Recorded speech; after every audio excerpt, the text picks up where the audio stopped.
ቤት ገዝቻለሁ። መግዛት አልከበደኝም። እንደዚህ ዛሬ ፕሮግራም ለማዘጋጀት ተጨነቅኩ። እግዚአብሔር ይመስገን። አወቅሽኝ? አላወቅኩሽም። ይሄ ነው ቤቴ። ሽማግሌ በቃ እነሱ እንዳገባ ነው የሚፈልጉት። ሐሙስ ቡና ጠጡ እየጠራው ነበር ቤቴና ሐሙስ እንዳስቀሪ ልነግርሽ ነው። ጣቴን ማግላይፍ ለምን አልቃሻል እንደፈጠረኝ ባላቅም። ሰላም ጋይስ እንዴት ናችሁ? ዛሬ ለኔ በጣም ትልቅ ቀን ነው። ጆሮአችሁን ላይ ኤርፎን ካረጋችሁ ጆሮአችሁ ላይ ትንሽ ልጮህ ብዬ ነው። ሶ ጋይስ ዛሬ ቤተሰቦቼን የማሳውቅበት ቀን ነው። ለእናንተ ማክሽን ያልነገርኳችሁም ቤት ገዝቻለሁ።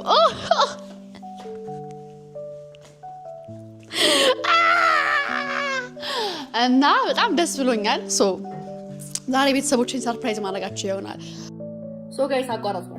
ሶ ይሄን ቪዲዮ ከማየታችሁ በፊት ሰብስክራይብ አድርጉልኝ። ጀማሪ ሰብስክራይብ አድርጉ። ሲቀጥል ደግሞ ከዚህ በፊት የነበረውን ፕሮሰስ ለምን አላስገባላችሁም ብዬ ነው። የነበሩትን ፕሮሰስ ሌላ ቪዲዮ ላይ ነው ከማስገባላችሁ አንድ ላይ የአሁኑ ዩቲዩብ አጭር ስለሆነ በደንብ ስላልተቀረጸ በጣም ስለተናደድኩኝ ለብቻው ነበር ፕሮሰሱን ምናምን ለቅላችሁ ነበር። ፕሮሰሱንም ደግሞ ሳየው ያን ያህል ቪዲዮ አልቀረጽኩም። ሳስታውስ የተደለተብኝ ቪዲዮ ምናምን አለና ብቻ ያለውን ይውልኝ። ሰብስክራይብ አድርጉ። ይሄን ቪዲዮ ዩቲዩብ ላይ ቶሎ ልቀቅልኝ ብላችሁ ነበር ስላለቀኩላችሁ መጀመሪያ ይቅርታ አድርጉልኝ። ካሜራማኑ ቶሎ ኤዲተሩ ስላላፈልኝ ነው እና ትንሽም ተናድጃለሁ በካሜራማኑ። ኢትስ ኦኬ እና ቲክቶክ ላይ ቪዲዮውን ስለቀቀው በጣም በቃ ወድጄዋለሁ። ልነግራችሁ አልችልም። የሰጣችሁን ሪአክሽን የሰጣችሁን ኮመንት ምናምን በጣም ነው በቃ ልቤን ያሞቀው። ልነግራችሁ አልችልም። በደንብ ቪዲዮ ሰራላችኋለሁ ስለሱ። ግን አሁን ይሄን ቪዲዮ ስታዩት ሰብስክራይብ አድርጋችሁ እንድትጀምሩልኝ እፈልጋለሁ። አሁን ከዚህ ቀጥሎ ፕሮሰሱን አሳይቼ ወደ ሰርፕራይዙ ቪዲዮ እንሄዳለን ማለት ነው። ሰብስክራይብ አድርጉልኝ። ከተለያየ ፓርቲ የገባ ቪዲዮ ስለሆነ ትንሽ ሊላችሁ ይችላል። ፕሮሰሱን ስላቸው ሳዋራቸው ስደውላችሁ ብቻ አንዛዝ ይችላችኋለሁ እንድታዩት። ይኸውልኝ ሰብስክራይብ አድርጎ ወዳችኋለሁ።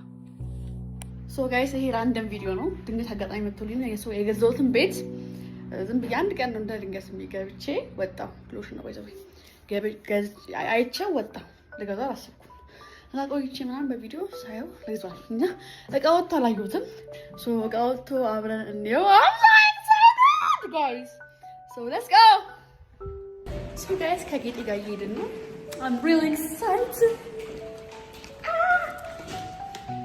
I'm excited. Baby, you don't.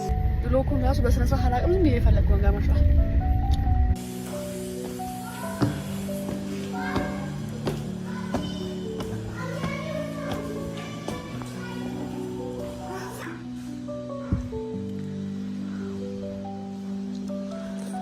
guys. ይሄ ነው ቤቴ።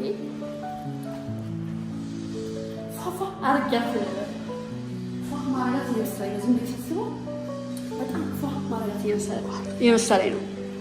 ፋ ማለት ይመስላል። ዝም ብዬ ሳስባት ብዙ ነገር አለ የሚቀየር የሚለወጥ። እዚህ ጋር ብዙ ስፔስ አለ። ሽንት ቤቱ ይሄኛው አንደኛው ቤድሩም ነው።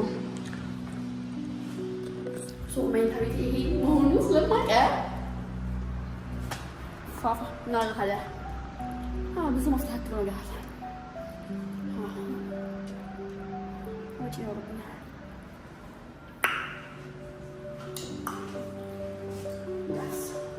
በጣም ብዙ ያልቀረጽኩላችሁ ቪዲዮዎች አሉ። ግን ስመጣ እዚህ ስከታተለው ግን ቤቱን በቃ ቶሎ ወደ ማፍረስ ነበር የሄድኩት። በጣም ቆይቻለሁ። ብዙ ቪዲዮ ያልቀረጽኩላችሁ ነው እንጂ በጣም ብዙ ጊዜ ነበር የሰራሁት። ቤቱን አሰርቼ ድጋሚ እንዲያሰራሁት ማለት ነው። እና በቃ እየቆጨኝ ነበር ቀን ወይ አንዴ ባልነካካሁት ኖሮ በቃ የዚህን ቀን በቃ ፕሮሰሱን እየመጣሁ እየዞርኩ እያየሁ ስላልነበረ ለማየት ነበር የመጣሁት ከተጀመረ በኋላ እና በቃ ምን ማለት እንዳለብኝም ግራ ገብቶኛል። ለዛ ነው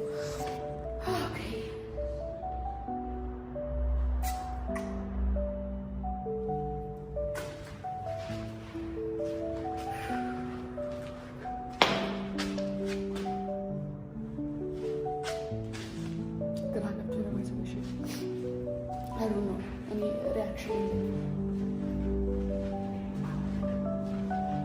I don't know what's wrong with me.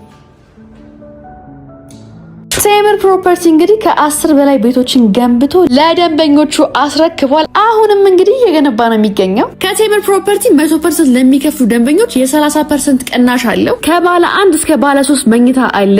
ባለ 1 መኝታ 100% ለሚከፍሉ ደንበኞቻችን 73 ካሬ 5,876,500 ጠቅላላ ክፍያ፣ ባለ 2 መኝታ ደግሞ 83 ካሬ 6,681,500 ብር ጠቅላላ ክፍያ፣ ባለ 3 መኝታ ደግሞ 126 ካሬ 10,100,000 ብር በጠቅላላ ክፍያ ታገኛላችሁ ማለት ነው። አሊያም በግንባታ ሂደት ደግሞ 2 ዓመት ከ6 ወር እስከ 3 ዓመት ባለው ጊዜ ውስጥ ቅድመ ክፍያ 20% ከፍለው ቀሪውን ደግሞ በ15 ዙር ግንባታ ሂደት ካለምንም የዋጋ ጭማሪ በ3 ዓመት ጊዜ ውስጥ መረከብ የሚችሉ ይሆናል። በመሃልም እንግዲህ ዶላር ጨመረ ብለው ምንም አይነት የዋጋ ጭማሪ አይጨምሩባችሁም።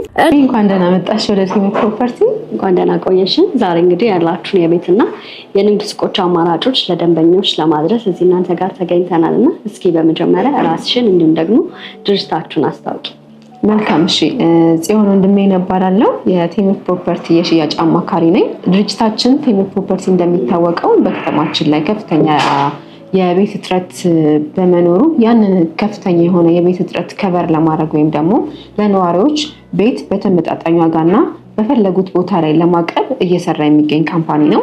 ያው ስለ ቴምር ብዙ እንዳላወራሽ ከዚህ በፊት ብዙ ተነግረዋል፣ ሰው ጆሮም ብዙ ደርሷል። በማስረከብ ላይ ያለ ቤቶች አሉ፣ ያስረከባቸውም አሉ። በግንባታ ላይ ደግሞ ያለም ሳይቶች አሉ። እነሱም ደግሞ በዝርዝር እናወራለን። በጣም ጥሩ። አሁን ላይ ለደንበኞች ሰርታችሁ ለማስረከብ ያሰባችሁት ሳይት የት ነው የሚገኘው? መልካም።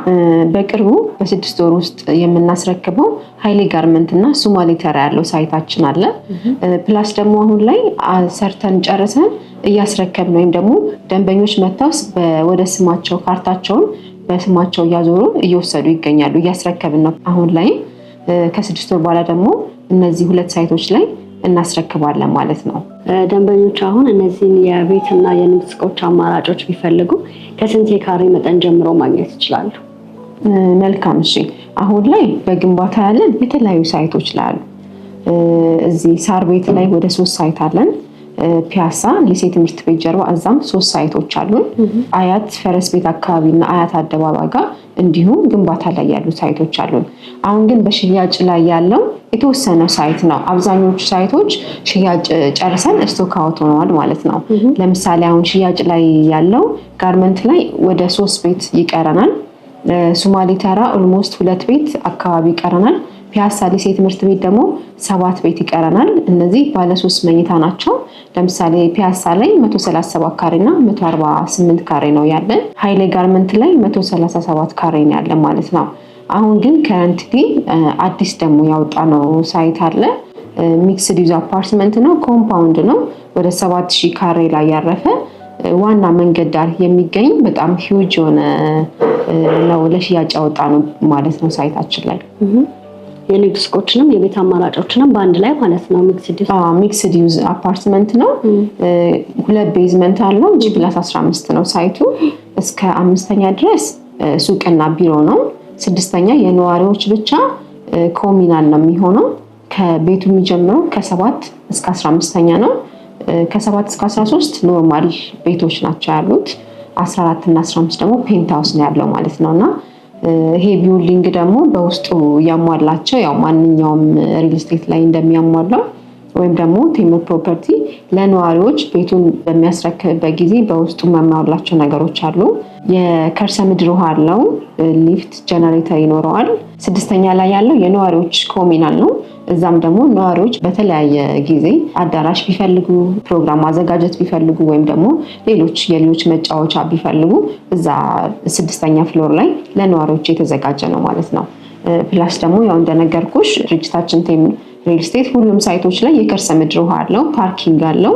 ፓርኪንጉ ራሱ እስከ 4ኛ ድረስ በጀርባ በኩል ሳይድ ባለው ሳይድ ላይ ለብቻ ፓርኪንግ ይወጣለት ቦታ አለና ፓርኪንግን ምንም አይነት ችግር አይኖርም ማለት ነው። ሁሉንም አሚኒቲ በአንድ ቦታ የያዘ ቡልጋሪያ ላይ የሚገኝ አፓርትመንት ነው ማለት ነው። ፕሮግረሱ ምን ያህል ነው? ለደንበኞች ሰርታችሁ ለማስረከብ ያሰባችሁትስ በምን ያህል ጊዜ ውስጥ ነው? አሁን ሰርተን ልናስረክብ ያሰብነው በ3 ዓመት ውስጥ ነው ለደንበኞች ሰርተን የምናስረክበው። አሁን ላይ ኦልሞስት ቁፋሮ ላይ አካባቢ ነው ያለው። ስለዚህ ደንበኞች በ3 ዓመት ውስጥ እናስረክባቸዋለን። ያው ቴምር ፕሮፐርቲ በማስረከብ አይተማም። ይሄንን እውነት ለሚያደርገው ደግሞ ከዚህ በፊት ሰርተን ያስረከብናቸው ሳይቶቻችን ለምሳሌ የአያቱ በ3 ዓመት ነው ሰርተን የጨረስነው። ከዚህ በፊትም ያለው ሳይቶች የጋርመንቱም እንደዚሁና በሰዓታችን በጊዜ በ3 ዓመት እናስረክባለን ማለት ነው ለደንበኞች። በጣም ጥሩ። ለደንበኞች ስታስረክቡ በፉሊ ፊኒሽድ እና በሰሚ ፊኒሽድ አማራጮች ነው ልታስረክቡ ያሰባችሁት? ብዙ ደንበኞች የሚጠይቀን ጥያቄ ነውና በሰሚም በፉልም እናስረክባለን እንደ ደንበኛ ምርጫ። አብዛኛው ደንበኛ ግን አሁን እየመረጠ ያለው ሰሚ ፊኒሽ ነው እየወሰደ ያለው። ምክንያቱም የውስጥ ዲዛይኑን በራሳቸው ፍላጎት እና ምርጫ ኢንተሪየር ዲዛይን ሰርተው በፈለጉት ማቴሪያል በእነሱ በሚፈልጉት ማቴሪያል ሰርተው መኖር ስለሚፈልጉ አብዛኞቹ እየወሰደ ያሉት ግን በሰሚ ፊኒሽ ነው ማለት ነው። እንደ ባለሙያ ደግሞ ከጠየቅሽኝ እኔንም ሪኮመንድ ማደርገው ሰሚ ፊኒሽ ቢወስዱና በራሳቸው ኢንተረስት ፍላጎት ቢሰሩት እመክራለሁ። ፉል ፊኒሽ ለሚፈልግ ደንበኛ ደግሞ እዛው ዋጋው ላይ የተወሰነ ማስተካከያ ይደረግበትና በፉል ፊኒሽ ለደንበኞች እናስረክባለን ማለት ነው። በጣም ጥሩ። ምናልባት እንግዲህ የተለያዩ ቦታዎች ሳይቶችን ትገነባላችሁና ደንበኞችን በሚመለከቱ ሰዓት የተለያየ ቦታ ሲገነባ የዴሊቨሪ ታይም ያሳስባቸዋል። እውነት ይደርሳል የሚለው የብዙ ሰዎች ጥያቄ ነው ብዬ አስባለሁና እናንተ ጋር የምትሰሩበት ፕሮግረስ ምን ይመስላል? የእውነትስ ይደርሳል? እውነት ነው። ጥሩ ጥያቄ ነው የጠየቅሽኝ። አሁን ብዙ ጊዜ ቴምር ኦልሞስት 90% የሚሆነውን የመሬት ይዞታዎች የሚወስደው በጨረታ ነው ወይም ደግሞ ከመንግስት በሊዝ ነው የሚወስደው። ስለዚህ እነዛን መሬቶች ደግሞ በሊዝ ወሰደ ማለት ኦልሬዲ በድርጅቱ ካፒታል ነው የሚገዛው፣ ካሽ ነው የሚገዛው። ስለዚህ ምንም አይነት የባንክ ብድር የለበትም ማለት ነው። የባንክ ብድር የለበትም ማለት ደግሞ ወለድ የለበትም። ስለዚህ ኦልሬዲ አሁን ሴት ባረገው ዋጋ ነው እስከ መጨረሻው ሰርቶ የሚያስረክበው። ምንም አይነት ኢቭን የዋጋ ጭማሪ እንኳን ደንበኞች ላይ አያረግም እና እነዚህ ቦታዎች መሬቶች ከመንግስት በማግኘቱ ብቻ ግሽበቱን ይቀንስለታል። እንደገና ደግሞ በተመጣጣኝ ዋጋ ለደንበኞች ማስረከብ እንዲችል ያደርገዋል፣ ያግዘዋል። ፕላስ ደግሞ መንግስት ደግሞ ራሱን የቻለ ፕሮጀክት አሁን አዘጋጅቷል። በመንገድ ዳር በከተማችን ላይ ባለው ልማት ቁጥጥር ይደረጋል። ስለዚህ ቴምር ፕሮፐርቲ ከመንግስት የወሰደውን መሬት በጊዜና በሰዓቱ አላስረከበም ማለት መንግስት መልሶ ይወስዷል ማለት ነው እና በእነዚህ ምክንያቶች በራሱ ካምፓኒ መስራቱ፣ ብድር አለመኖሩ፣ እዳ የለበትም እንዳለ በራሱ ነው እየሰራ ያለምንም። ለዛም ነው አሁን ካርታ እየሰጠን ያለ ነው። ምንም አይነት እዳ የለባቸው የቴምር ፕሮፐርቲ ቤቶች።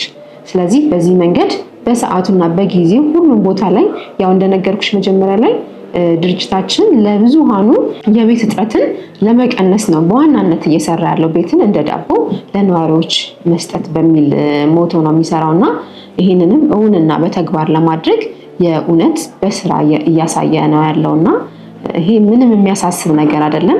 ደንበኞችን መተው ቀርበው ኤቭሪቲንግ ማየት ይችላሉ ማለት ዶክመንቴሽን የሆነ ነገር ስለሆነ በጣም ጥሩ። ምናልባት ደንበኞች እነዚህን የቤትና የንግድ ሱቆች አማራጮች መግዛት ቢፈልጉ ያከፋፈል ሂደቱ ምን ይመስላል? መልካም። እሺ፣ ለምሳሌ ከሱቁ ብጀምርልሽ ሱቁ ያለው ቡልጋሪያ ዋና መንገድ ጋር ነው። ለቄራ ወይም ደግሞ በኤዩ አቅራቢያ ኦልሞስት የ2 ደቂቃ መንገድ ነው ከኤዩ ያለው የቅርብ ርቀት። ፊት ለፊቱ ደግሞ ነጃሺ መስጊድ አለ። በቅርብ ርቀት ደግሞ እስረኛው ሚካኤል ቤተክርስቲያን አለና የተለያየ የእምነት ተቋማት አለበት። ለሜክሲኮም ደግሞ ቅርብ ነው ለኬኬር። ወደታች ደግሞ ለቄራ ቅርብ ነው። በላይኛው ደግሞ ወደ ቦሌ ወደ ጋዜቦ መንገድ የሚወስድ ስለሆነ ኦልሞስት ሴንተር የሚባል ቦታ ላይ ነውና ለቢሮ የሚሆን ለሱቅ በጣም ተፈላጊ ነውና ከሱቆቹ ብጀምርልሽ ለምሳሌ 4ኛ እና 5ኛ ላይ ከ2.8 ጀምሮ እንደያቀማመጣቸው፣ 3ኛ ላይ ከ3.3 ጀምሮ፣ 2ኛ ላይ ደግሞ ከ4.4 ጀምሮ፣ 1ኛ ላይ ከ5 ሚሊዮን ብር ጀምሮ አለ። ግራውንድ ላይ ደግሞ ከ8 ሚሊዮን ብር ጀምሮ እንደያቀማመጣቸው ዋጋቸው ይለያያል ማለት ነው። ቤቶቹን ደግሞ አያይዤ ስነግርሽ ከ7ኛ ጀምሮ ነው እንደነገርኩሽ ያለው ቤቱ ከ73 ካሬ ጀምሮ እስከ 145 ካሬ አለን። ለምሳሌ 73 ካሬ ባለ 1 መኝታ፣ ባለ 2 መኝታ ደግሞ 82 ካሬ እና 90 ካሬ፣ ባለ 3 መኝታ ደግሞ ከ126 ካሬ፣ 140 እና 145 ካሬ እነዚህ የቤት አማራጮች አሉን።